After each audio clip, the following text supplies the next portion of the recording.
Voice of Change News. This is Voice of Change Radio News. I'm Amanda Kumalo. A quick look at stories making the headlines.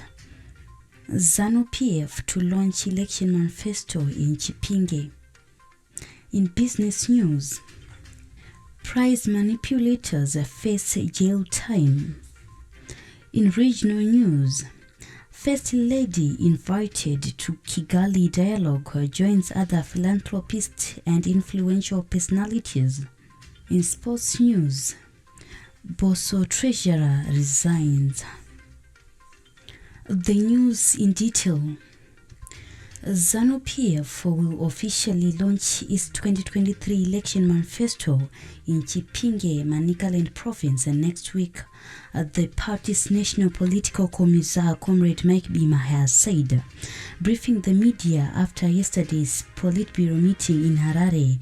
Comrade Bima said Zanu PF, as a revolutionary and democratic party, will continue to seek broad-based development and economic emancipation of the people, founded on unshakable principles that uphold justice and equity for all.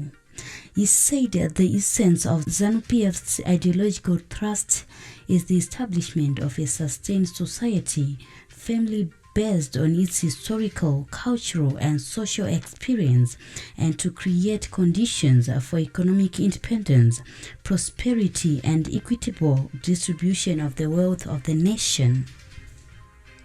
He further said that the healing and reconciliation process is ongoing around the provinces, while the training and deployment of polling agents is also taking place.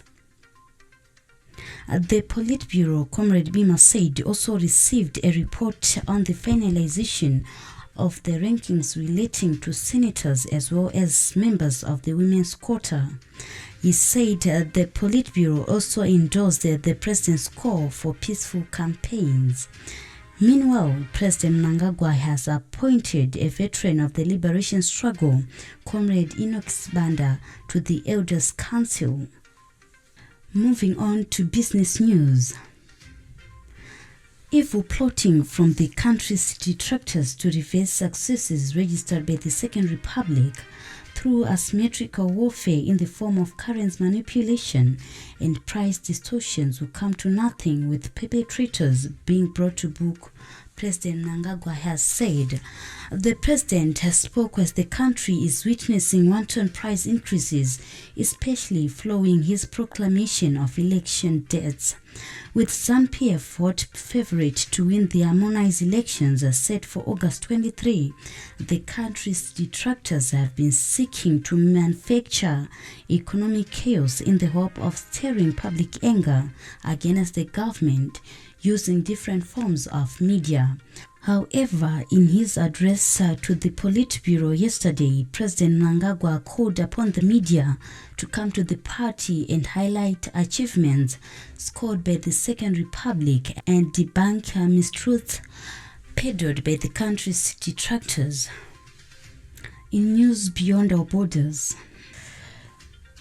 First Lady Dr. Mnangagwa on Monday joined other influential personalities and philanthropists from across the globe at the opening of the third Kigali Global Dialogue, which brings together charity organizations, academic, civil society, and the private sector from around the world to deliberate on and devise solutions to critical sustainable development challenges facing the global community today. The issues of climate change, promotion of traditional grains, elimination of hunger, women inclusion and empowerment, which the First Lady is championing in Zimbabwe, are among subjects that featured prominently at the first segment of the three-day conference. Dr. Mnangagwa was invited by the event organizers who are keen to tap into her works.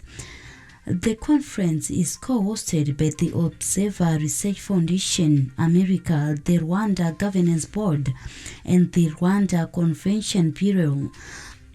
The platform brings together delegates and speakers from more than 70 countries and amplifies perspectives from across geographies, and more than half the speakers are women. And finally, in sports news, Highlanders Football Club treasurer Busani Mtombeni has resigned midway through his 3-year term. Mtombeni quit his post on Tuesday after presenting the club's 2023 budget during a joint executive and board meeting. Bosso board chairman Luku Mkandla confirmed Mtombeni's resignation.